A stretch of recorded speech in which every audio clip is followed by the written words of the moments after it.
Assalamualaikum dan salam sejahtera. Kami ingin membentangkan tugasan kumpulan kami bagi mata pelajaran GMGA 1024 iaitu Politik dan Pentadbiran. Tajuk yang kumpulan kami ingin membentangkan iaitu 22 bulan Pakatan Harapan. Sebelum itu saya perkenalkan diri saya, Fadila binti Spawi, nombor matrik 260929. Baiklah, beralih kepada pengenalan tajuk iaitu 22 tahun Pakatan Harapan. Seperti yang semua sedia maklum, Barisan Nasional iaitu yang lebih dikenali dengan BN adalah parti yang paling lama menerajui negara dalam dunia demokrasi. Namun pertama kalinya Pakatan Harapan Parti Pakatan Harapan memenangi kerusi pilihan raya umum yang ke-14 pada 9 Mei 2018. Menurut CA, pada tahun 2021, rakyat yang menyokong menggelar zaman bersejarah itu sebagai Malaysia Baru. Barisan Nasional mengalami kekalahan pertama sejak tertubuhnya Barisan Nasional pada tahun 1973 yang menggantikan Parti Perikatan. Satu faktor utama kemenangan bersejarah itu adalah agenda pembaharuan yang ditawarkan Pakatan Harapan iaitu 60 janji manifesto yang dipanggil Buku Harapan. Buku itu membentangkan 5 manifesto teras dengan fokus utama untuk mengatasi ketidaksamaan dan penyelewengan dalam hal ehwal politik, tadbir urus ekonomi, wilayah dan sosio-budaya. Bermula dengan perundingan kebangsaan dan bengkel strategi pada 29 Januari 2019, pelbagai bidang fokus telah diwujudkan. Platform CSO iaitu Civil Society Organisation dibahagikan kepada kumpulan kecil menghasilkan 19 perkara, antaranya adalah anti rasuah, pendidikan, hak kebebasan bersuara, orang asli, kesihatan dan banyak lagi. Seterusnya adalah perbincangan pertamanya iaitu kebebasan bersuara. Kerajaan Pakatan Harapan meluluskan rang Undang-Undang Perhimpunan Awam Pindaan 2019 yang memendekkan tempoh notis, membenarkan protes jalanan dan membuat kegagalan untuk memberitahu pihak berkuasa tentang apa-apa mengumpul kesalahan yang boleh dikampon dan bukannya jenayah, menurut Taib pada tahun 2021. Pakatan Harapan juga mengenakan moratorium ke atas Akta Hasutan pada Oktober 2018. Bagaimanapun, ia telah ditarik balik pada 2018 Disember dan kemudian ia digunakan oleh polis untuk menyiasat hak asasi manusia. Pada Oktober 2019, Timbalan Menteri Dalam Negeri ketika itu iaitu Aziz Jaman berkata demikian, kerajaan masih meneliti pemansuhan akta itu untuk memastikan ia mencukupi undang-undang kekal untuk menangani perkara sensitif, menurut UFEN tahun 2021. Antara undang-undang yang telah dimansuhkan itu ialah mengalih keluar Seksyen 15 dalam kurungan 2 dalam kurungan C, Universities dan University College City UCA yang menghalang pelajar daripada mengambil bahagian aktiviti politik dalam kawasan universiti.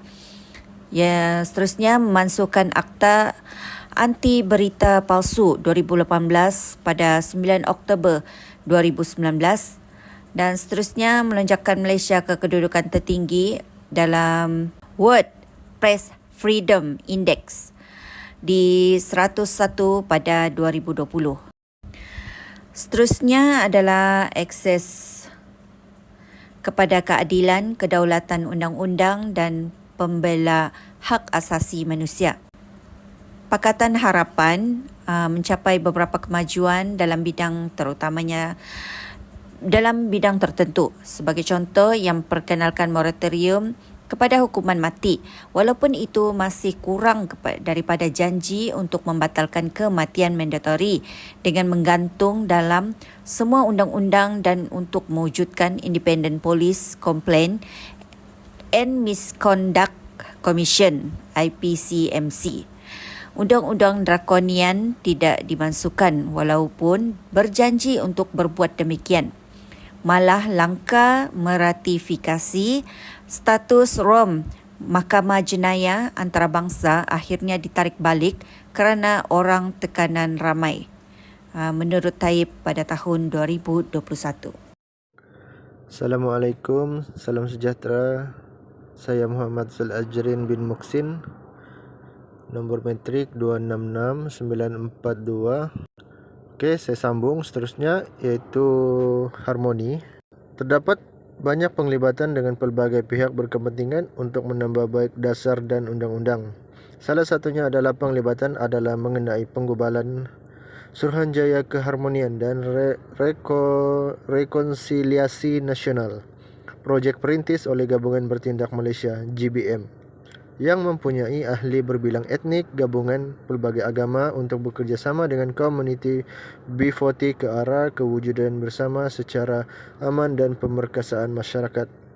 Seterusnya, pembaharuan syarikat berkaitan kerajaan, Government Link Companies Reform. Janji mengenai pembaharuan Government Link Companies GLC adalah penting kerana 4 sebab. Pertama, ia mungkin menyumbang kepada sumber kerajaan sedia ada kerana GLC tidak bertujuan untuk bersaing dengan syarikat swasta tetapi berfungsi sebagai wadah untuk menangani kegagalan pasaran seperti pengangguran dan sektor yang kurang maju. Kedua, ia mengurangkan ketidaksamaan dalam pasaran buruh dengan peningkatan kumpulan usahawan Bumiputera justru meningkatkan kesejahteraan sosial negara. Taib 2021. Okey, seterusnya anti rasuah. Antara langkah pertama kerajaan PH ialah menyiasat Satu Malaysia, skandal development Berhad 1MDB dan memulihkan serta menyusun semula institusi kewangan seperti sebagai lembaga tabung haji dan lembaga kemajuan tanah persekutuan. Ia juga menubuhkan Pelan Pencegahan Rasuah Nasional 2019-2023, dasar anti rasuah untuk menggalakkan budaya ketulusan, accountability dan integriti dalam setiap rakyat Malaysia. Pusat Tadbir Urus Integriti dan Anti Rasuah Kebangsaan untuk menyelaras dan memantau semua aktiviti yang berkaitan dengan tadbir urus, integriti dan memerangi rasuah. Jawatan Kuasa Kabinet khas mengenai pencegahan rasuah dan Pusat Jenayah Anti Kewangan Kebangsaan Muhammad Zaki 2021. Okey, seterusnya pembaharuan pilihan raya. Tahun pertama tempoh PH menyaksikan kemajuan dalam bidang ini dalam isu-isu seperti beberapa pakar berintegriti dilantik sebagai pesuruh jaya SPR pada 2018. Parlimen meluluskan pindaan perkara 119/1 Perlembagaan Persekutuan pada menurunkan umur mengundi daripada 21 kepada 18. Perkara 47 juga dipindah untuk membolehkan pendaftaran automatik. 156 menurut Suruhanjaya Pilihan Raya SPR, pendaftaran automatik akan sedia dalam 2021. Seterusnya, kesihatan. Prestasi PH sebagai kerajaan berkaitan kesihatan harus dinilai dengan melihat bukan hanya janji manifesto buku harapan tetapi juga dasar yang dilaksanakan dan diamalkan diusahakan oleh menteri dan timbalan menteri berkenaan. Kerajaan tidak melaksanakan model seperti ditetap dalam buku harapan dan telah diadakan dalam Selangor. Walau bagaimanapun ia melancarkan Mai Salam dan program PEKA B40 B40. Pemeriksaan kesihatan PEKA B40, 2/3 daripada klinik yang mengambil bahagian berada di sektor swasta. Okey, sekian, terima kasih. Salam sejahtera, nama saya Freddy Mauzus, nombor metrik 265917. Saya akan menyambung pembentangan kumpulan kami bagi 2.8 berkaitan dengan pendidikan. Semasa Kerajaan Pakatan Harapan memerintah, PH telah berjanji untuk mengurangkan ketidaksamaan, meningkatkan kemahiran TVET, antara lain dan mengkaji semula hala tuju sistem pendidikan ke arah menjadikan sekolah kebangsaan pilihan rakyat.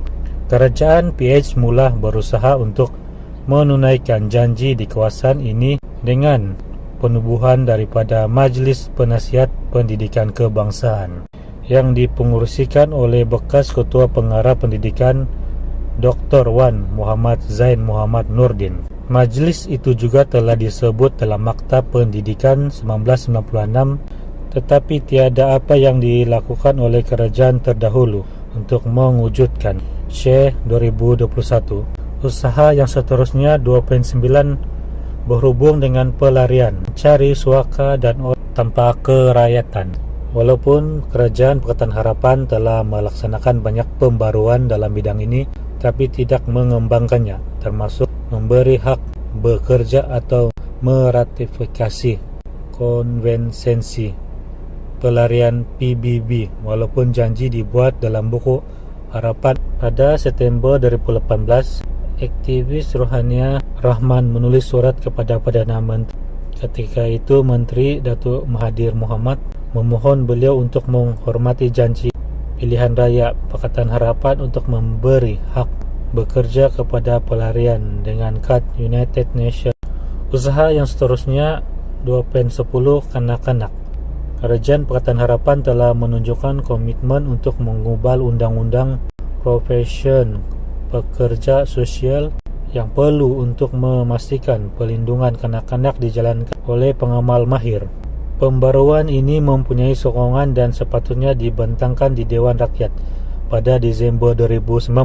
Sehingga 2 September 2020 undang-undang yang dicadangkan belum dibentangkan di Parlimen. Walau bagaimanapun, kerajaan juga bertindak pantas untuk merombak sistem pelindungan kanak-kanak dan dilaksanakan beberapa cadangan.